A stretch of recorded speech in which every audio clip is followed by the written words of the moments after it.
CBN Educação Internacional.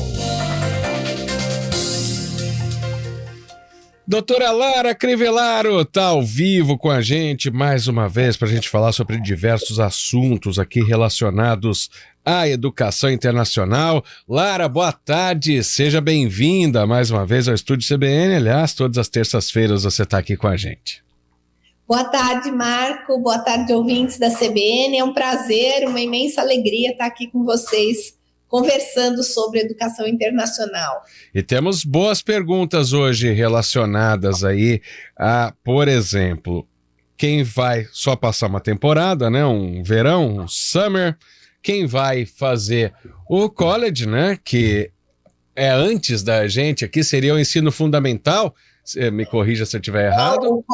O college, ele é já de nível universitário, mas ele não é uma universidade, é um programa de formação mais técnica, tecnológica, digamos assim, mais mão de obra, é um curso de 2 anos, pós-high school, pós-ensino médio. Legal. Isso no modelo Estados Unidos, né? No modelo da Inglaterra, quando a gente fala de college, nós estamos falando de high school. Sim. Então, tem aí as diferenças, né? Você sabe que até aqui no Brasil, às vezes, né, por exemplo, eu falo, eu estudei no 3º colegial, a molecada mais nova pergunta o que é isso. É o 3º ano do ensino médio, né? As coisas mudam. Bom, mas antes da gente chegar lá, algumas preocupações, né, sobre tipo de moradia, questão de segurança no intercâmbio. Primeira questão da segurança é fazer o intercâmbio com uma empresa especializada e certificada, né? Afinal de contas, a gente já viu alguns problemas acontecendo no passado aqui, até com estudantes da região, né, Lara? Exatamente. Eu acho que essa é uma preocupação aí que todos têm, né?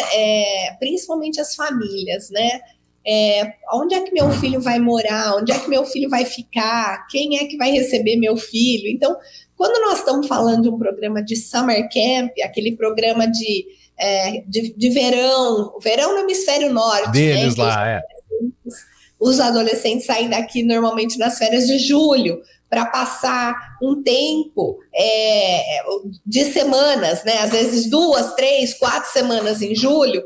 Normalmente, esse tipo de programa vai com um monitor daqui, eles chegam lá, eles estão num acampamento com outros estudantes internacionais e normalmente hospedados no mesmo campus onde vai acontecer o programa. Seja uma escola, que é um college, que é um boarding school, um local onde os estudantes moram, ou uma universidade, que nas férias de verão estão vazios os dormitórios. Então, eles recebem os alunos em programas internacionais de diferentes nacionalidades para um programa que tem começo, meio e fim durante algumas semanas. Então, esse é um modelo que as famílias normalmente acabam ficando um pouco mais tranquilas, porque tal monitor vai junto, vai ficar lá o tempo inteiro e volta junto. Aqui na IFIJ a gente costuma fazer muito esse tipo de programa, e ele normalmente vai aí entre 12 até 14 anos, uma turma mais júnior, e em 15 até 17, no máximo 18 é uma turma mais sênior, com propósitos, com temas, e que realmente agrega muito valor. Mas eu acho que a grande preocupação das famílias normalmente é para o programa de high school, aquele em que os alunos vão passar um semestre ou um ano fora, né? A grande questão é quem receber meus filhos, que famílias são essas, né? Como elas são selecionadas. Lara, e tem, claro, aquela questão de quem vai morar com as famílias, né? E aí, como é que funciona isso? Faz a opção antes de ir para o intercâmbio, né? Porque vai chegar lá, já vai ter lugar para isso acontecer. É entre aspas, uma troca de famílias. Eles recebem estudante estrangeiro lá, mandam estudante americano para outro país. Como é que funciona isso? Então, Guarizo, existem diferentes modelos. Alguns grupos de organizações não governamentais ou fundações tem esse tipo de programa de troca. O Rotary, por exemplo, é um modelo muito clássico de troca de intercâmbio. Para o meu filho ir, eu tenho que receber alguém, né? Mas esse não é o modelo hoje mais usado no mundo, não. Cada país tem a sua estrutura. No Canadá, por exemplo, as famílias são selecionadas através de um longo processo de seleção e com muito critério. E os estudantes, eles, de acordo com o perfil dos estudantes, os alunos são encaixados na família que melhor combina o seu perfil. E que tipo de família normalmente abre suas casas para isso, né? Muitas famílias que querem a convivência dos seus filhos com um estudante internacional, algumas famílias em que os próprios filhos já se mudaram, seja porque casaram ou seja porque foram para a universidade morar em outro lugar e os quartos estão vazios. Algumas famílias, mas em geral as famílias querem muito fazer esse tipo de programa. Então não são programas em que a família faz para ganhar dinheiro. Quando o aluno é maior de idade e ele vai para uma escola de inglês, esses sim são famílias que em geral fazem pelo dinheiro, pela locação do quarto.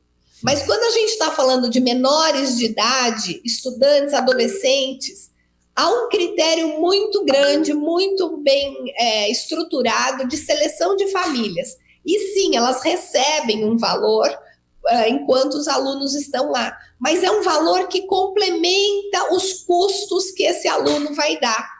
De gás, né, da água, muitas vezes do transporte que a família se propõe a levar na festa ou na escola, ou enfim, a alimentação, que vão combinar que adolescente come pra caramba, né? Então, mas não é uma coisa em que eles vão viver com esse dinheiro, não fazem isso como complementação de renda, mas fazem com propósito, né? Então, esse tipo de seleção que a gente cuida muito, tem muito cuidado aqui para ver se o combinado, o perfil do estudante, esse estudante ele não come carne, ele é mais quieto, ele tem alergia a gato, por exemplo. Então são critérios que são definidos pela nossa equipe aqui e fazemos um match, e que esse match normalmente ele precisa ser feito com antecedência, né? Não adianta chegar a comprar um programa de high school um mês antes de ir, porque é o que vai ter disponível que vai acomodá-lo. Mas esse é um programa que, com antecedência, normalmente a gente consegue a família ideal. Quero com crianças, quero sem criança, quero com adolescente, quero com outro intercambista também de outro país. Então, essa é uma seleção muito rigorosa que é feita. Isso é interessante de se dizer, né? Quanto mais se planejar, né? Quanto mais antecedência, mais encaixado vai ser no que a pessoa está esperando, né? O programa de high school, normalmente, o ano acadêmico no hemisfério norte, ele começa em agosto. Então, a maior demanda de estudantes que vão para um programa de high school, ela acontece na turma que sai daqui final de agosto, que é quando começa o ano letivo no hemisfério norte. Então, seja Canadá, Estados Unidos, Inglaterra, o ano letivo dos alunos ele começa em final de agosto, começo de setembro. Então, aqui no Brasil, os alunos que vão para passar um semestre, é ideal esse período, porque os alunos deixam de ver matéria e conteúdo aqui no Brasil setembro, outubro e meados de novembro, porque daí já começam as provas finais aqui no Brasil. E aí, nesse caso, dezembro e janeiro é férias. Então, o aluno que sai para ficar um semestre, ele volta final de janeiro. Ele já começa o ano letivo na escola daqui do Brasil e ele valida todo esse semestre inteiro que fez fora. Aqui a gente cuida muito dessa convalidação acadêmica, ele vai fazer disciplinas lá fora que sirvam para validar o semestre que ele deixou de fazer enquanto ele não estava aqui no Brasil. Então, não só a família, mas o próprio currículo do aluno tem que ser muito bem estruturado, muito bem cuidado para um programa fora, né, de um semestre ou até um ano. Você tira uma dúvida de muitos pais aí que acham que o filho vai perder o ano indo para os Estados Unidos, vai ter que fazer um a mais na frente. Continua valendo, então, né? Continua valendo, mas veja, não pode chegar lá e fazer qualquer coisa. Então, esse é um outro cuidado que a EFIGE tem, cuidando dos alunos, do currículo acadêmico do aluno, o que ele vai fazer enquanto ele estiver fora, que a escola daqui do Brasil validará depois para que ele não perca. Mas não para perder, porque isso é inclusive legislação do Brasil, a menos que ele chegue lá e vá fazer matérias como futebol, gastronomia, teatro, mas se ele fizer exatas, humanas e biológicas, tudo consegue se encaixar na grade e ele vai ter o semestre dele validado, sim. Lara, você citou o exemplo da moradia estudantil quando é período de férias nos Estados Unidos e aí as vagas estão disponíveis para os alunos, né? Para quem vai, por exemplo, para cursar uma universidade, é uma opção também, porque a universidade vai ter que ficar por um bom período lá, né?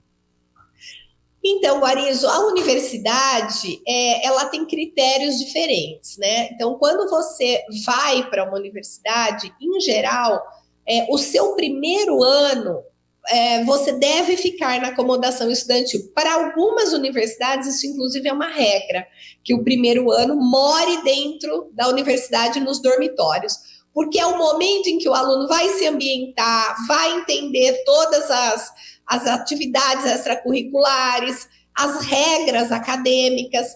Então, se o aluno ainda não completou 18 anos, ou ele recém completou 18 anos, quando ele começa o ano letivo da universidade fora, a recomendação é que ele more no dormitório da universidade, no primeiro ano. Depois do segundo ano, tanto ele pode ficar, como ele já vai ter amigos e que, de repente, ele pode dividir um apartamento, ou ele pode encontrar um outro lugar, que muitas vezes é mais econômico do que morar dentro do campus, né? Claro que depois você vai ter outros gastos, como alimentação, como a questão do transporte. Ô, Lara, o que a gente tem que lembrar é isso, né? Diferente daqui, por exemplo, que a gente tem moradia na Unicamp, lá tudo é pago, né? Sim, tudo é pago, são custos que tem que estar dentro do budget, né, do orçamento da família, mas de todo jeito ele vai ter que morar, pode até conseguir uma bolsa da universidade, se atender às qualificações da bolsa, mas comer e morar é inevitável, né? Então, algumas universidades têm a acomodação e que podem estar incluídas na bolsa ou não, e algumas universidades não têm acomodação, são raras, mas algumas não têm. Então, aí ou terceiriza com um parceiro local ou os alunos que precisam se encontrar. Mas, de todo jeito, as grandes e as tradicionais universidades, elas têm, sim, a acomodação e atendem os alunos. Então, são muitas dicas importantes para quem está se programando aí para... uma última dúvida antes de eu te liberar, Lara. Para o high school, vai para fazer só um semestre também, que é o nosso hoje ensino médio, ou não? O aluno pode optar por fazer todo o high school fora do país? Ele pode, Guarizo, sem dúvida que pode. Existem muitos estudantes que acabam indo no meio do ensino médio e depois não querem voltar porque já planejam fazer a universidade lá e esticam para finalizar lá. Eu acho que isso tudo, como eu sempre digo, tem que ser um combinado, né, e um plano de vida com as famílias. A gente está sempre recebendo famílias aqui e sentando e planejando junto com eles quais são as possibilidades. É claro que quando se planeja, você consegue opções melhores, você paga menos. Então, eu acho que esse é a dica que eu deixo aqui, né? Se tiver dúvida, procura a gente, vamos sentar, vamos tentar montar um planejamento, seja para o seu filho fazer um high school, seja para o seu filho fazer uma universidade fora, é sempre importante a gente planejar. Agora, quem já está pensando em high school, é importante que comece já a procurar para o próximo ano, para 2024, porque é um ano de antecedência, o recomendado que se faça para que a gente possa realmente encontrar a melhor opção de família, a melhor opção de escola. Então, eu diria que até meados de agosto desse ano, setembro, tem que tomar a decisão para 2024. É isso aí, quanto antes melhor. Lara Crivellaro volta na próxima terça-feira com mais um quadro Educação Internacional aqui na CBN Campinas. A Lara, que é diretora da EFIGE. Obrigado, Lara. Boa semana para você. Até a semana que vem. Obrigada, Guarizo. Boa semana para todos vocês e para os ouvintes da CBN. 3h26.